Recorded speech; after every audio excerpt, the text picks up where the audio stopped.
Hello and welcome to Property TV. This is Property Question Time and I'm Stephen Galpin. This is a programme where you can have all of your property related questions answered by our team of property experts. Joining me today are John Howard, property developer, author, mentor, and I sometimes say estate agent, but you don't like that too much. Well, I own some estate agents, but I don't work in them. Okay. So you are technically right, as always. I'm presuming you have a good knowledge. A fairly good knowledge, yeah. All right, John, well, welcome and good to see you back again. Thank you.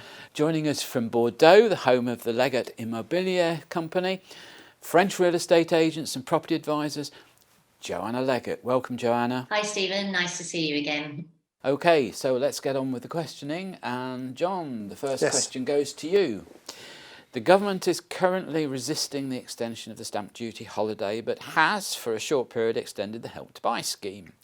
What do the panel think should be done by the government to stimulate the housing market, or at least keep it on track, or should it all be governed by market forces? Rather than taxpayers' money, I presume. Well, I'm obviously slightly biased because we've got, I don't know, 20 odd million pounds of the property to sell this year. So, and with the estate agencies, obviously, also, you can understand why I'm slightly biased. I thought you didn't want to mention that. I didn't want to mention it, but we've had a very good year. So, okay, first of all, I'm not sure Rishi needed to do the stamp duty holiday when he did. I think he jumped a bit soon. I think there's a good case for him to have started it now, not last year, because when we all came back, there was a big build-up of demand, anticipation, and we've had a record year with our estate agencies, and we're not the only one. So in many ways, I think it didn't really need doing. It needed doing now, probably, when we're in Brexit and we've got all these other problems arising this year. You know, people who have had government loans have got to start paying them back and all sorts of stuff. However, if you remember, Stephen, and you and I sadly are old enough to remember, in 1989, there was double tax relief available to couples. And the then Chancellor, Lawson, I think it was, we took that off. So it made it more expensive. And he gave a 9 months or 9 months window that he was going to do it. And if you remember what happened, the market shot up. Everyone wanted to get it exchanged prior to that date. And then straight afterwards, 1989, 1990, recession, property recession, woof. Now, I'm not saying that's going to happen this time, but you would have thought Rishi, the Chancellor, would be bright enough to look back in history and see what happened before.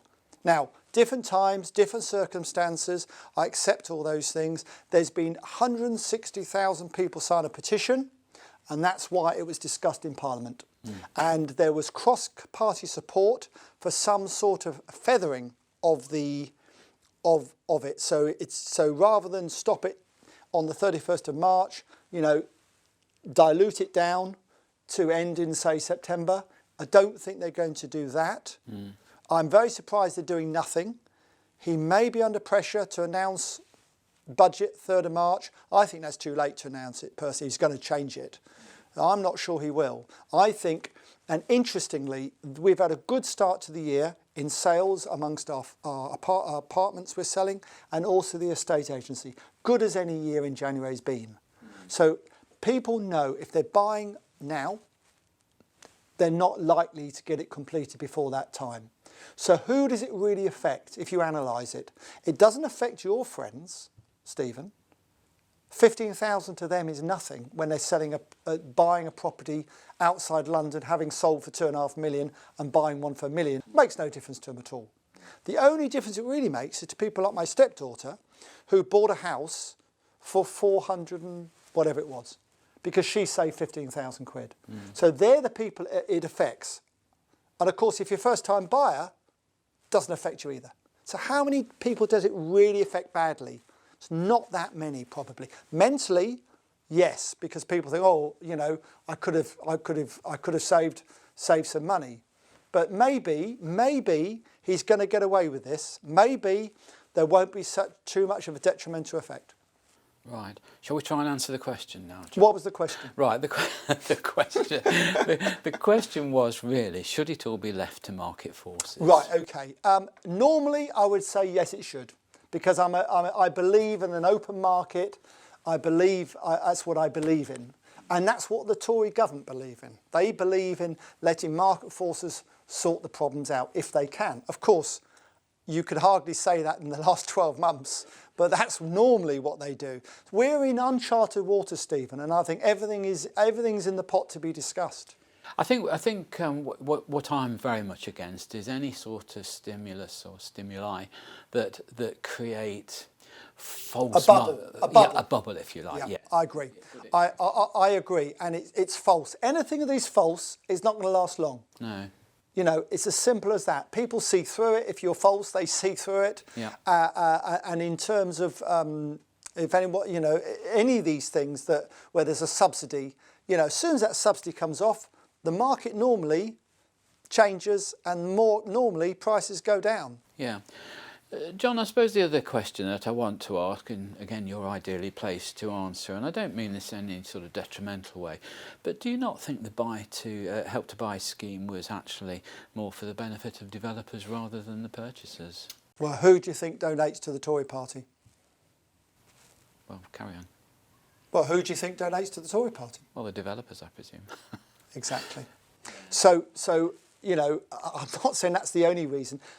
A Conservative government knows that if people purchase a property, they're far more likely to vote Tory than they are Labour. It's as simple as that. And when you're canvassing, I've said this before and you've heard it before on this show, I know before, but when you're canvassing on behalf of the Tory party, which I do, you're knocking on doors normally of aspirational young people who have purchased. Yes. The ones in the big houses quite often aren't Tory.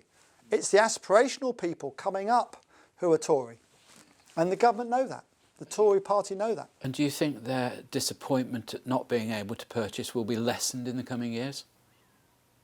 I think in this country, the government have made it as easy as possible to purchase. It's a fantastic country.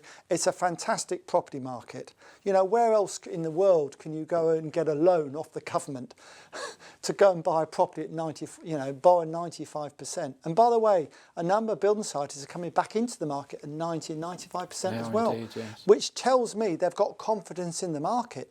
I don't think after April we're going to have a massive dip or anything like that. I still think it's a two-tier market. You've got the residential market. There's a massive shortage of housing stock, more so because of COVID than ever. And then you've got the developers. And I'm being offered more and more deals where a development is part finished. Okay. So, which is good for me, not good for the poor people who have got themselves into trouble. All right, John, thank you very much indeed. Joanna, over to you. I'd like to permanently move to France within the next 6 to 12 months. Will it still be easy for me to gain residency? Gaining residency in France isn't too difficult. We were expecting it to be a lot worse. Anybody can buy a home in France. So, whether you live in, India, America, or wherever, you're still able to purchase a home in France and just go through exactly the same process as anybody else would. To live in France, you would just apply now for residency as any other citizen outside of the EU would have done in the past. If you bear in mind, as an estate agency, we cover the whole of France, and we've been selling properties to all nationalities who have become residents, like, for example, in areas like the Alps or the Côte d'Azur, where it's very international. And it's just a straightforward procedure. You've just got to prove that you're not going to be reliant on the state, that you can support yourself. And that's all really you need to do. Other than that, it is quite a simple process. Joanna, thank you. There's a second part to that question, which is asking, if I have residency, would it be the same as if I was a French national in terms of healthcare? If you're going to be a resident in France, then you'd obviously go straight into the French residency healthcare system. If you're a holiday homeowner, then obviously it's reciprocal between Britain and France. And we're not actually sure, because they haven't completely finalised who pays for what. If somebody has an accident in France, for example, does the British government pay or does the French government pay? So what we're advising everyone at the moment is just to make sure you've got very good travel insurance, international travel insurance, particularly for cars and things now that might not be covered. But as far as the healthcare system goes in France, for moving to France, as soon as you move here, as soon as you've got your carte séjour, you can then register yourself with CPAM or whoever it is that's doing the healthcare in your area, and then you'll be coming to the French healthcare system. You'll get your carte vitale, which is a green card, which is your social security card. So anytime you go to the doctors or you go to the hospital or whatever, you present your card and that refunds you 70%. That pays for 70% of your treatment. If you don't have top-up insurance, which is the other 30%, then you need to pay for the rest yourself. So most people here have what's known as a mutuelle, which is the 30% top-up insurance. And then obviously that covers you 100% if you've got hospitals or ambulances or things like that you need to pay for. As a holiday homeowner, at the moment, we're just recommending that you do take out holiday insurance because you're not there permanently. And obviously, we don't know whether the UK is covering it or France is covering it if anything goes wrong. But with holiday insurance, you are covered. And I believe there is an S1 or an E1 form at the moment that the British are providing, people with holiday homes in Europe that you can get from the local post office or online before you travel, which will cover you. Okay, Joanna, thank you very much indeed. That's all we have time for in part one of the programme. Join me again after the break.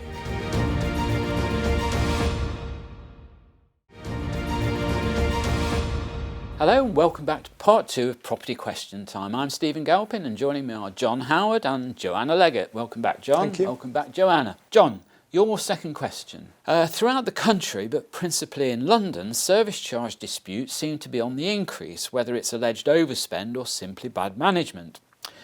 The obvious remedy is for the leaseholders to get together with, I think, a 60% cooperative and exercise their right to either manage the building or purchase the freehold of the block. However, do the panel think it's sensible for leaseholders, who are in effect amateurs, to try and manage the building in these litigious and complicated times of regulation? Well, Stephen, can I first tell you off? Yes. Because you're, as always, saying that, poor old people with properties in London with service charges, pro rata to their salaries. I expect there's a lot of people around the UK who are now watching this show saying, I don't think Stephen's quite right on that one. And I have to agree with them. So that's the first thing I'd say. I hope I haven't taken up too much time. Well, first of all, it's not my question, but anyway, No, but I appreciate it's not your question, but you've picked it out of a host of questions to ask me. All right. So this has really come full circle, because I remember back in the 1980s when we were doing refurbishing and selling blocks off, we used to give the residents a share in the management company that owned the freehold, if you remember those days. Mm-hmm. And we used to hold what's called a golden share. And then if there was 100 flats, each person would have one share. Now, and we used to have the golden share, which was worth all the money, admittedly. Now the government are going to be saying, very shortly, I believe, there's going to be no ground rents whatsoever going forward. I think they're going to say that for sure. Mm-hmm. So all ground rents will be at nil. Now, if they're at nil, it means the investment to the freehold investment is worthless. So on that basis, the residents are going to have to take up the mantle. They are going to have to own the freehold between them, because no investor like us are going to want to touch it because we can't make any money out of it. We haven't got any, people buy them as a long-term investment. There's no point if you've got no ground rent coming in. Well, I appreciate that, John, but do you think that's going to be retrospective? Are you going to have half the freehold? I don't think it can be retrospective. Are you going to have half the freeholds owned by investment companies, half not? Yeah, well, it won't be retrospective, I don't think, but going forward, it will be. And certain developers now are already stating when they're doing developments now, ground rents at nil. So, this government is hell-bent on supporting leasehold property and leasehold owners, because they're voters. That's the truth. Yeah, I appreciate what you're saying, John. I think the logistics of what you're suggesting are rather more difficult, because it's all right the government saying, well, all the tenants or the leaseholders will own part of the freehold Yeah. and therefore part of the responsibility. I think what you'll actually see is a new breed of managing agents spring up. In other words, a type of service company who will say, what we'll do, we will provide leaseholders with legal advice, monetary collection advice, money collection service, tax advice, and the legalities of running a block. So I think you'll have a service contract with a company like that. No, I can understand. I agree with that. But someone's got to own the freehold. And the freehold, as it can be now, I mean, residents now, if you're over 6%, like you said to start with, can go and purchase. We've had blocks bought off us by the residents, and there's nothing we can do legally. So this demise of the freeholder, as it were, the investor, has been going on for 20 years. This isn't new, but this government are pushing it to the nth degree, to the point there'll be no new ground rents. There'll be no ground. Ground will be at nil, and these blocks will be managed by a professional company on behalf of the residents, and the residents will have a share, I believe, in the freehold. Each. Well, it's an interesting thought. I just wonder how you deal with the hundreds and hundreds of thousands of apartments that are already on the old system. Well, they stay on the old system. There's nothing the government can do about that, I don't believe. They'll stay on the old system, but any new ones will be on 199-year leases and ground rent at nil. So anyone out there now looking to develop a block of flats, be it conversion or new build, needs to look into this and take this into account.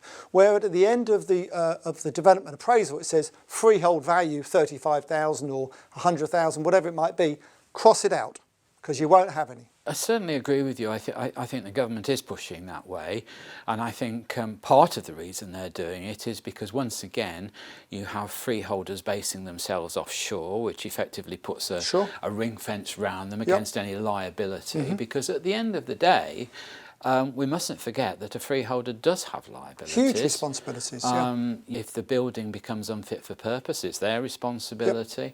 If there are inadequate insurances or reinstatement clauses. If you're not insured properly. I do think we need a complete and comprehensive review of the leasehold system in this country. I really do. I mean, a lot of the house builders have been caught out. I think they jumped on the bandwagon with ground rents. They're the ones causing all this trouble now, because they created long leases on houses, which is unnecessary. Totally unnecessary.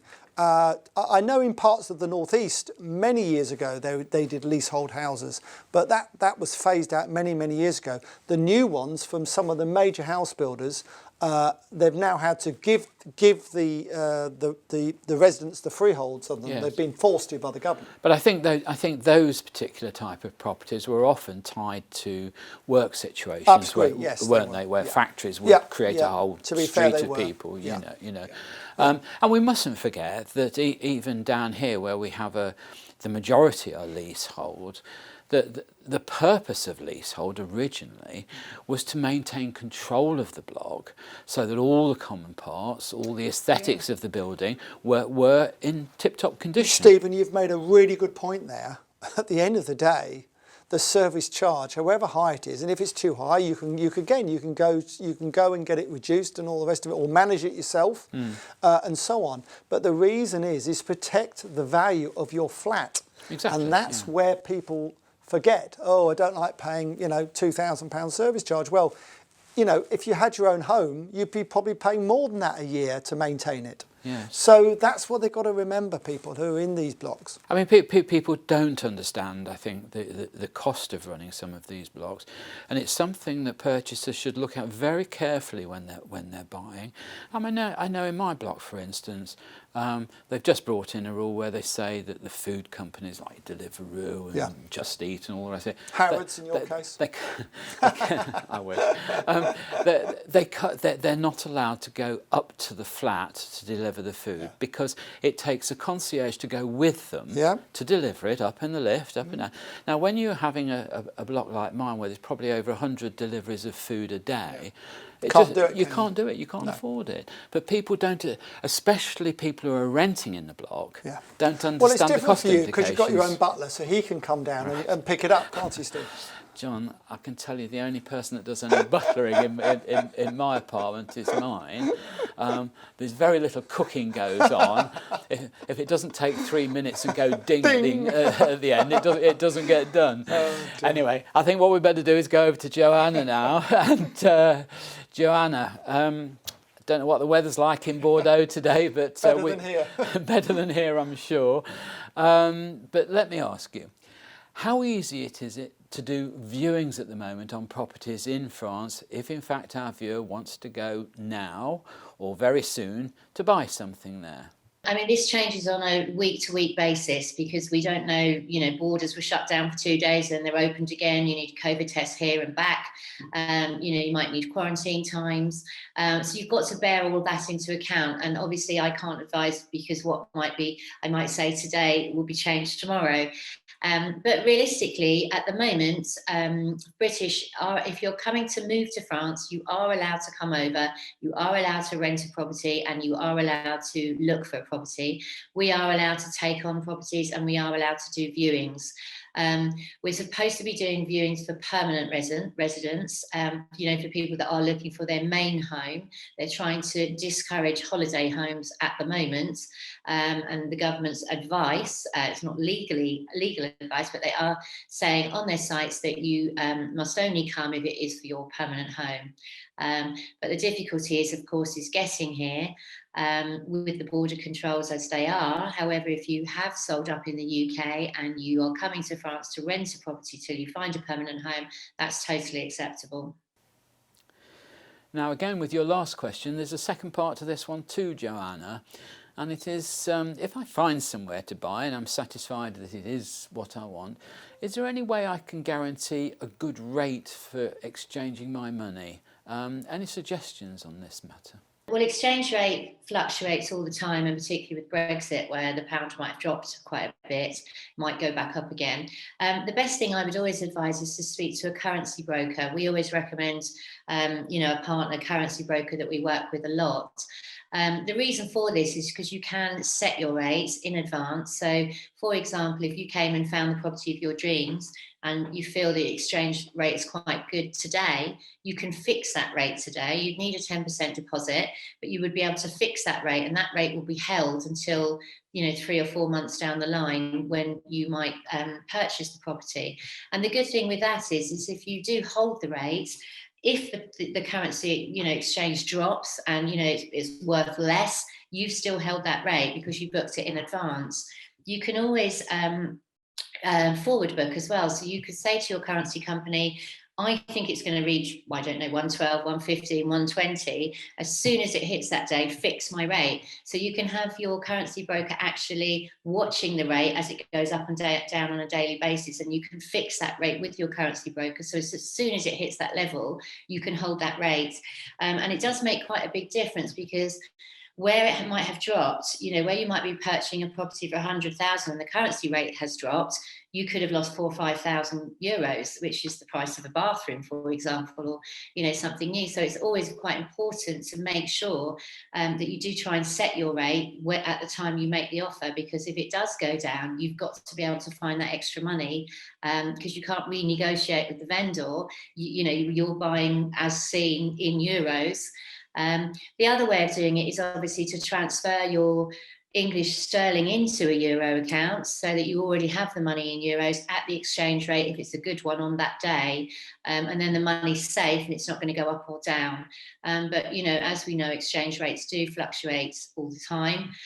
So the best thing to do would be to take some really good advice from a recognised currency broker, and they'll give you all the different options that are available. Okay, Joanna, thank you very much for that answer. I'm sure that'll be most helpful. Okay, well, that's all we've got time for today. So, big thanks to John Howard, property developer. Thank you, John. A pleasure as always. Thank you. Okay, Joanna, thank you very much for joining us by Zoom. I hope all the connections were okay and you could see us fine. And thank you for your answers too. Again, most helpful. So, from John Howard and Joanna Leggett and myself, Stephen Galpin, join me again next time on Property Question Time.